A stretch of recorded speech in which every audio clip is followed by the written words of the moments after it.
Fala, meus lords e minhas ladies. E aí, galera, como é que vocês estão? Eu espero que esteja todo mundo bem aí, todo mundo em casa e todo mundo estudando geografia aí todos os dias, toda hora abraçado com o seu livro. Sai aí sentindo saudade de mim. Galera, nós vamos hoje nessa aula para a unidade 2, capítulo 2, e vamos falar um pouquinho sobre globalização, beleza? De imediato, aula rápida, porém muito objetiva. Se liga aí, pega teu material, tá bom? O conteúdo que nós iremos ministrar está aí na página 243, globalização. Professor, me diz logo aí, globalização tem alguma coisa a ver com globo? Tem, cara. O próprio nome aqui, ó, a etimologia da palavra, ele já é autoexplicativo, entendeu? É algo global, é algo que influencia o nosso planetinha como um todo. Mas o que seria essa influência? O que seria essa globalização? Meus lindos, quando falarem em globalização, lembrem-se logo de encurtamento das distâncias. Como assim, professor?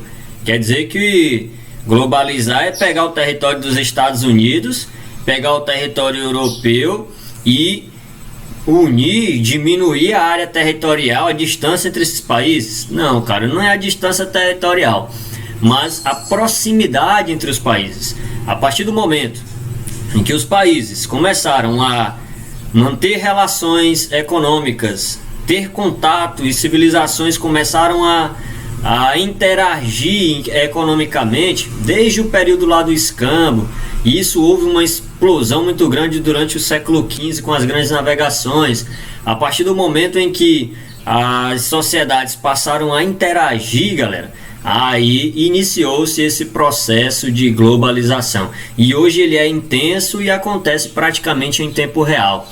O avanço tecnológico, o avanço nas produções fez com que esse processo de globalização se intensificasse, tá bom? É muito natural hoje, você pode pegar aí seu smartphone, seu iPhone, você pode pegar aí o seu fone e manter contato com qualquer pessoa que está do outro lado do mundo. Isso é encurtar distâncias.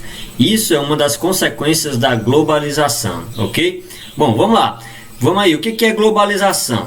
Né? Acabamos de conceituar essa globalização. Aqui está ela. E existem alguns pontinhos aí que são fundamentais. Professor, o senhor acabou de falar, mas o que é? Rapaz, são fenômenos. Quando eu falo em fenômeno, não é o Ronaldo Fenômeno, viu? Esqueça, não é esse daqui. Ó, o cabelinho dela lá da Copa ainda, como tá bonitinho, olha. Ô, menino lindo. Não é esse fenômeno aí, não. É um fenômeno que ocorre em escala global. Professor, já sei que o senhor falou agora há pouco aí globalização, mas que fenômeno é esse? Aqui, ó. Se liga nessa palavra. Informação. Quando a comunicação ela rola solta, meu querido, quando há uma amplificação das informações, principalmente, nós estamos aí intensificando esse processo global. Ah, professor, quer dizer que a economia está relacionada? Claro, cara. Se tu recebe uma informação de que tem, deixa eu ver aqui algo que vocês gostem aí, não sei, um tênis, uma calça legal, uma camisa bacana, um aparelho tecnológico legal, vocês recebem informação de que no site Wish, eu espero que o Wish veja esse vídeo aí e me patrocine, porque eu estou fazendo propaganda de graça. Se vocês verem qualquer site desses aí, chineses aí, e ver informação de que o produto está muito barato, veja só, você ouviu a informação, você adquirindo a informação, você vai atrás do produto, e aí, ó, explosão econômica, tá ligado? Bom, então, amplificando a informação, a comunicação rolando solto, isso aí vai afetar diversas camadas, tá bom? Vocês usam o iPhone aí mais por mídia do que por funcionalidade, eu tenho certeza, porque uma porcaria daquela que não conecta em qualquer local, que tem aplicativo para tudo, é muita mídia, né? Então essa mídia, essa informação é que vende produto. Veja só, McDonald's, quem não conhece no mundo, Coca-Cola, quem não conhece no mundo. Então são marcas já consolidadas, mas que utilizam a comunicação, que repassam informações. E hoje se liga nessa palavra, revolução técnico, científico, informacional. Nós passamos pela primeira revolução industrial, pela segunda revolução industrial e estamos aí migrando da terceira para a quarta revolução industrial. E a base, tá, de hoje dessa globalização é revolução técnico, científico e informacional, beleza? Rolando informação, propaga-se a tecnologia, amplia-se essa tecnologia e isso de fato é uma revolução e vai afetar, óbvio, diversas camadas da sociedade, porque quem tem mais, compra mais, teoricamente, quem tem menos, infelizmente, compra menos. Professor, mas quem é que amplifica isso aí? Quem é que agiliza esse processo? Galera, e esse processo ele foi intensificado houve uma ampliação, a gente está usando aqui o amplificador, houve uma ampliação desse processo de globalização que, na minha visão, iniciou bem antes do século XV, né? Mas isso é para o contexto histórico aí. Quem amplificou foi esse período de 1900, na década de 90, 1991, pós queda do muro de Berlim, acabou a bipolaridade do mundo, tá ligado?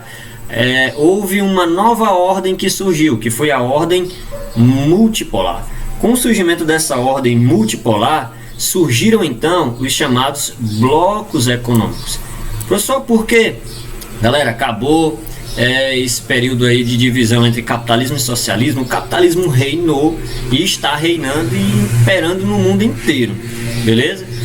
Os países que saíram da Segunda Guerra Mundial, eles estavam se reerguendo economicamente, eles estavam crescendo novamente, tá bom? E para manter e para formalizar esse crescimento, surgiram os blocos econômicos. Países se uniram economicamente para ter mais mercado consumidor, para ter vínculos comerciais, para diminuir a burocracia, tá bom? E os blocos econômicos, a formação desses blocos econômicos foi de extrema importância para a ampliação desse processo de globalização. Outro fator importante é o crescimento populacional que está aqui, ó, tá bom? Crescimento populacional. Claro, lei da oferta e da procura aí, cara, é muito simples, né? Se eu tenho muito produto no mercado e pouco consumidor, o preço desse produto cai. Se eu tenho pouco produto no mercado e muito consumidor, o preço aumenta. Vê só as máscaras aí que a galera tá utilizando, né, para se prevenir do Covid-19. Rapaz, uma máscarazinha descartável daquela era praticamente de graça, custava centavos. Hoje está custando reais, entendeu? Então é a lei da oferta e da procura. E mediante o crescimento da população, mediante o crescimento do mercado consumidor, se essas pessoas se a taxa de natalidade está aumentando, o crescimento vegetativo está alto, tem muita gente num dado local, é claro que esse povo vai ter que consumir. E para esse povo consumir, as indústrias, as empresas, elas têm que produzir, ok? Isso aí é fato. A formalização dos estados, na verdade, eu vou tirar esse termo formalização e vou colocar a não interferência dos estados de forma mais direta nesse processo econômico, tá? Houve uma certa autonomia, um crescimento das empresas privadas nesse mercado, houve a livre concorrência e isso amplificou ainda mais o processo de globalização. E claro, vem também o que agilizou bastante foi a Organização das Nações Unidas, criada lá no pós-Segunda Guerra Mundial, né? Dentro da organização nós temos órgãos aí que são fundamentais para esse processo global, órgãos econômicos financeiros, o Banco Mundial, o Fundo Monetário Internacional, a OMC, que a gente vai, tá bom, entender esses órgãos aí posteriormente, tá? Com tudo isso, com o aumento dessa produtividade e dessa globalização, surgem então as empresas transnacionais. As empresas, elas tiraram, né, uma parcela da sua produção e levaram para os países mais pobres, onde o contingente populacional é maior, né? Levaram as chamadas filiais. A partir do momento que essas empresas elas começaram a distribuir-se pelo mundo para aumentar a sua produtividade, consequentemente o seu mercado consumidor, irem atrás de locais onde tinham matéria-prima suficiente para a sua produção, né? E vender essa mercadoria, essas transnacionais explodiram no mundo e amplificaram ainda mais esse processo de globalização. Professor, e quem é que facilita esse processo? É esse fenômeno aqui, ó. Essa ordem neoliberal aí. O capitalismo ele surgiu com uma ideologia política e econômica chamada de liberalismo, né? Deixa a galera comprar, deixa a galera vender, deixa a galera comercializar. Esse neoliberalismo ele se deu mediante a saída dessas empresas aqui de países mais desenvolvidos para países menos desenvolvidos. Esses países menos desenvolvidos acabaram se tornando dependentes economicamente dos países que possuem essas indústrias, que possuem essas empresas transnacionais, esses países mais desenvolvidos, entendeu? Então, países como o Brasil, onde nós tivemos aqui uma industrialização tardia, né, nós ficamos dependentes de empresas de fora, de empresas multinacionais, transnacionais, isso aí desde a década de 50, com a substituição de importação, abertura de mercado. Essas indústrias chegaram aqui no Brasil atrás de mão de obra barata, matéria-prima, entendeu? Então a gente fornece produtos de baixo valor agregado para essas empresas e acaba comprando produtos de alto valor agregado. Então a gente fornece a matéria-prima, né, e acaba comprando o produto acabado num valor caríssimo, ok? Isso aí infelizmente acontece e gera dependência dos países mais pobres para com os países mais ricos. O que é isso? Neoliberalismo, tá bom? Com esse neoliberalismo regrediu um fenômeno que vocês vão aprender quando chegarem lá no ensino médio. Nós vamos trabalhar isso aí com calma e tranquilidade, que é o chamado de keynesianismo, né? Esse keynesianismo decaiu, reduziu. O que é isso aí, professor? Um recuo do Estado. Acabei de falar que as empresas privadas passaram a ter um papel de atuação maior, entendeu? Com esse recuo do Estado, houve também uma flexibilização das leis trabalhistas. Professor, isso aqui foi muito bom para os trabalhadores, né? Rapaz, em se comparando ao período da primeira Revolução Industrial, olhando pelo lado positivo, é claro que muita coisa pode e deve melhorar para as leis trabalhistas, mas a nível mundial, óbvio. Mas analisando ao longo da primeira Revolução Industrial, as pessoas trabalhavam no mínimo 15 horas por dia. Mulheres, crianças, velhos. Então, galera que ganhavam não dava nem para se sustentar. Não existia lei trabalhista que favorecesse o trabalhador de forma alguma. E houve uma flexibilização dessas leis, né? E o trabalhador começou, aqui no Brasil, por exemplo, lá com Getúlio Vargas, a CLT, né? Que é o Código de Leis Trabalhistas do Brasil, proporcionou algumas vantagens ao trabalhador, como redução da carga horária de trabalho, delimitação de vantagens de fundo de garantia, entendeu? Seguro-desemprego, férias remuneradas, enfim, uma série de coisas aí que acabaram favorecendo, não vou nem utilizar esse termo, que acabaram dando ao trabalhador, né, algumas vantagens, né, trabalhistas, digamos assim, ok? Gente, ponto importante nesse processo aí, ó. Transações financeiras, e aqui entra as fases do capitalismo, comercial, financeiro monopolista, tal, capitalismo informacional, que é o que nós estamos vivenciando, e é claro, a evolução tecnológica. A evolução tecnológica é base dessa globalização. Professor, e tem algum problema com essa globalização? Porque até agora eu vi pontos positivos, eu vi coisas legais aí, né? A gente tem acesso com uma maior facilidade, de uma gama maior de produtos, né? Quando eu tenho muitos produtos no mercado, o preço cai, isso é bom para o consumidor, enfim, né? Para o consumidor existem alguns pontos positivos, existem milhares de pontos negativos dessa globalização. E é claro, eu vou citar aqui de maneira bem superficial e de maneira bem abrangente dois deles. Por exemplo, a xenofobia, né? Quando intensificou-se esse processo de globalização, de industrialização, de produção, as pessoas passaram a migrar, né, para outros países em busca de melhores condições de vida, em busca de trabalho nessas fábricas, enfim, até hoje isso acontece por inúmeros motivos. E a xenofobia ela foi intensificada. Professor, o que é essa xenofobia? É uma aversão a estrangeiros, é uma aversão à chegada de imigrantes, entendeu? Nesses países, eles acabam sendo perseguidos por inúmeros fatores, inúmeros motivos, questões religiosas, questões territoriais, questões econômicas. Fato disso que o pessoal fala muito atualmente é lá no Reino Unido, né?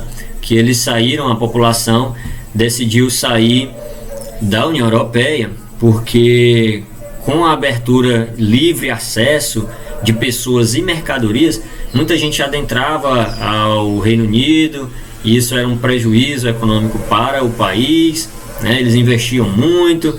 E aí disse, né, alguns especialistas comentam que um dos motivos pelo qual o Reino Unido deixou a União Europeia foi essa questão xenofóbica.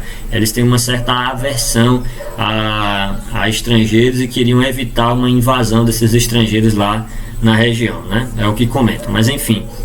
E tem a questão dos oligopólios, rapaz, empresas aí que se fundem e que dominam o mercado. Por exemplo, no mercado alimentício é muito fácil a gente citar algumas dessas empresas transnacionais.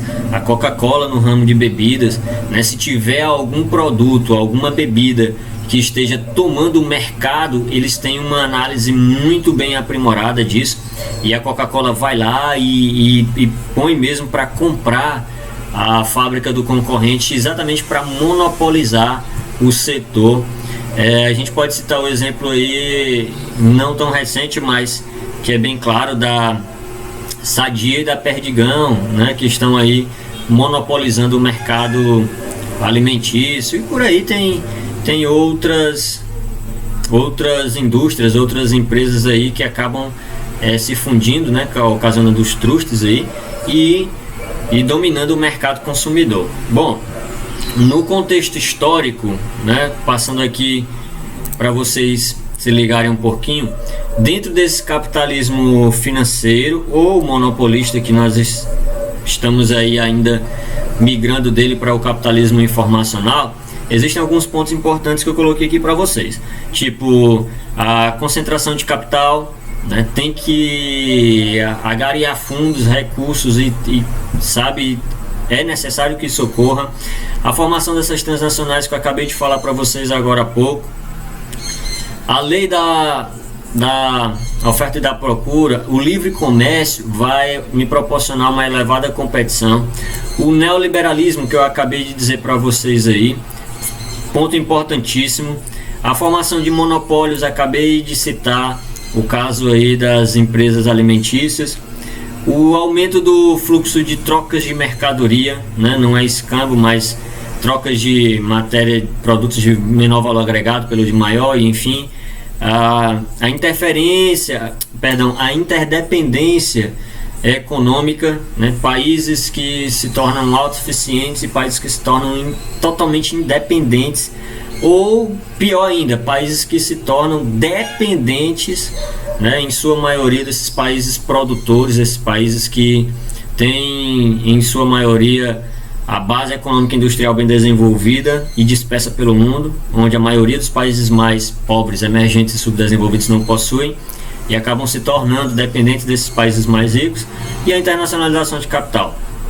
Dentro dessa terceira revolução industrial, que é a base para essa revolução industrial, que é a base para essa globalização, né, nós temos aí alguns processos que são importantes, tipo a informatização, a automação, que é a utilização de maquinário na produção industrial, a robótica, que o Japão é perito nisso, entendeu? Mão de obra qualificada, trago aqui a ideia da questão da fuga de cérebros. O Brasil, os países mais pobres, né, países subdesenvolvidos, isso ocorre com o Brasil. O Brasil tem muita gente inteligente, cara. O Brasil tem muita gente assim que nem vocês aí que estudam no Colégio Frei Francisco. Vocês irão se especializar em uma área, quem sabe. Se vocês não tiverem campo de trabalho no Brasil, é claro que vocês vão procurar outro país, né, para trabalhar e aí a gente chama esse processo de fuga de cérebros. Pessoas que saem daqui com mão de obra qualificada e vão produzir, vão contribuir, né, para a produção em outros países, né? Infelizmente isso acontece muito. Questão da biotecnologia, da telemática, mundo virtual que nós estamos inclusive utilizando ele aqui agora. Pesquisas científicas, veja só que o pessoal está falando aí, não sei se essa história procede ou se é um fake news, questão da dispersão desse vírus que foi feito em laboratório, que não foi nada ocasional, enfim, as pesquisas científicas irão determinar isso depois, bem como a cura para esse vírus que está aí disperso pelo mundo, né? O pessoal já está trabalhando aí numa vacina para isso. O avanço dos transportes da comunicação foi um fator importantíssimo, né, para que esse processo de produção e a chegada desse produto ao consumidor pudesse acontecer, e a descentralização da atividade industrial, que eu te falei lá agora há pouco, a formação dessas transnacionais, distribuição de filiais pelo mundo, ok, para aumentar a questão do setor produtivo. Bom, nós passamos aqui para o capítulo 3 da atividade comercial. Nós temos aí, galera, algumas organizações internacionais que são importantíssimas. O que são essas organizações? As primeiras organizações internacionais surgiram aqui no século XIX, certo? Para fazer face a problemas da comunidade internacional em domínios específicos. Por exemplo, organizações internacionais. A Associação de Sujeito de Direito Internacional, que no caso são os países, os estados, né, eles passaram a se organizar politicamente, economicamente, entendeu?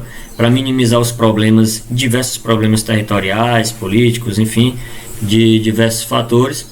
Exprimem um ato coletivo da vontade de cooperação, ou com um objetivo único. Podemos citar aí a questão no pós-Segunda Guerra. Estados Unidos elaborou lá o Plano Marshall, o Plano Colombo, para reestruturar a economia. Após isso aí, esses países se uniram para tentar crescer economicamente, entendeu? Eles apresentam um caráter de permanência ou não, tá bom? Possuem uma estrutura organizativa própria. Por exemplo, aqui no Brasil nós somos um dos líderes, né, do Mercosul. Nós temos aí uma organização nossa. Não é igual ao NAFTA, não é igual à União Europeia, não é igual, entendeu? Nós temos a adequação das nossas normas, a nossa organização política e econômica aqui na América do Sul é diferente de outros países, isso é óbvio, né? E expressam as posições da organização independente da vontade de um dos membros. Aqui, o que ele quer dizer com isso? Nós temos aqui, vou dar o exemplo do Mercosul. Nós temos Brasil, Paraguai, Uruguai e Argentina, que são os países que lideram o Mercosul. Em votação, se um desses três países não concordar e os outros três, óbvio, em votação optarem por tomar alguma decisão, né, independente da vontade deles e de seus membros, né, o país tem autonomia para realizar ou não a atividade que está sendo proposta. Deixa eu explicar isso direito. O Brasil, ele está inserido no Mercosul, mas caso o Brasil queira realizar alguma atividade de forma independente, ele não precisa do aval dos membros do Mercosul. Entenderam isso? Pronto, simples. Nós temos alguns órgãos internacionais que são de extrema importância para a manutenção desses sistemas globais. Dos três aqui que eu estou falando, OMC, a Organização Mundial do Comércio, o Banco Mundial e o FMI, que é o Fundo Monetário Internacional, os três são pertencentes à Organização das Nações Unidas. A OMC, composta por 164 países, a OMC, membros aí, e o objetivo dessa organização aí é organizar, regular o comércio internacional, entendeu? Fazer com que haja um equilíbrio comercial no mundo. Isso é um órgão importantíssimo para esse processo de globalização. O Banco Mundial, esse Banco Mundial, também como um órgão das Nações Unidas, ele vai disponibilizar auxílio financeiro para os países, né? Para os países óbvio que são membros, né? da ONU, e ele vai capacitar, fazer parceria com esses países para, de certa forma, ajudá-los a manter o setor econômico, entendeu, equilibrado. E o Fundo Internacional, o Fundo Monetário Internacional, né, tem como função aí equilibrar o sistema monetário. Ele empresta, né, dinheiro para os países que estão passando por alguma crise, né, para regular a economia. O Brasil mesmo já pegou muitas vezes grana emprestada com o Fundo Monetário Internacional para tentar regular a economia, né? E os juros são altíssimos e os países acabam se tornando, na sua maioria, até mais dependentes. Um dinheiro que era para aliviar a situação, às vezes acaba piorando, né? É que nem conta de cartão de crédito. Se você gasta e você paga o valor mínimo da fatura, na fatura seguinte vem o valor das duas e mais o juro, então sai caro, tá bom? Bom, dentro desse processo aí surgiram os blocos econômicos. Eu vou só citar aqui os mais importantes para vocês. Eu gostaria que vocês dessem uma lida nas características desses blocos. Na América do Norte nós temos o NAFTA, formado por Estados Unidos, Canadá e México. O México está ali como intruso e, na verdade, é uma barreira, né, que os Estados Unidos colocaram ali no quintal de casa. Vocês podem dar uma lida posteriormente. Esses blocos econômicos eles se formaram, falei no início da aula, no pós Guerra Fria, né, com a multipolarização do mundo, houve a formação desses blocos. Isso aí ampliou o processo de globalização. Aqui na Europa, nós temos a União Europeia, que antes era Benelux, formado por países aí que estão no continente europeu, Alemanha, Bélgica, França, os principais países de economia crescente, né? E eu queria destacar aqui o primeiro que está aqui, é a Alemanha, que atualmente é uma grande potência na Europa. Alguns países estão como decadentes, como a Itália, a Espanha, entendeu? Portugal, mas enfim. Nós temos aqui ainda na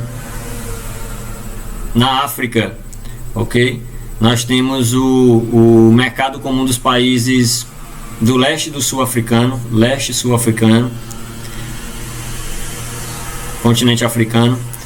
Nós temos a Comunidade dos Estados Independentes, a CEI, que é aqui alguns países do leste europeu participam desse bloco. Tem a APEC, países do Pacífico e da Ásia. Tem um que aqui não foi citado, mas são países que compõem a Ásia, que é o ASEAN. Deixa eu ver se eu consigo escrever aqui para vocês. ASEAN também é um bloco econômico do continente asiático, ok? ASEAN. Nós temos na América do Sul, você já conhece o Mercosul. Risque aqui desse mapa, porque a Venezuela ela não faz mais parte desse bloco de liderança do Mercosul, que Venezuela somente Brasil, Argentina, Paraguai e Uruguai. A Venezuela inseriu-se nesse processo em 2003, quando a sua economia estava no ápice, no auge, né? Porém, houve uma queda brusca lá, vocês acompanharam até pouco tempo aí a crise que a Venezuela está passando, e a Venezuela hoje não compõe mais o bloco de liderança do Mercosul. E tem a comunidade, um bloco secundário, digamos assim, do continente sul-americano, que é os países que estão aqui nos Andes, ó, aqui na Cordilheira dos Andes. Veja só aqui, ó, tá? Bolívia, Peru, a Colômbia, Equador. Esses países aqui, eles possuem também um bloco deles, que é o CAN, que é a Comunidade Andina das Nações, tá bom? Galera, atividade no livro, das páginas 248 até a 251, respondam com carinho. Eu vou entrar em contato com vocês aí para nós corrigirmos essa atividade, para nós gabaritarmos ela aí, beleza? Seja numa live, seja na sala de reuniões, seja num vídeo que eu vou gravar, a gente vai decidir, mas eu quero essa atividade respondida. Seu material sai, livro, tá bom? Das páginas 248 a 251. Meus filhos, um abraço, tá bom? Tô com saudade de vocês. Fiquem em casa, tá bom? Se cuidem e estudem bastante. Um abraço.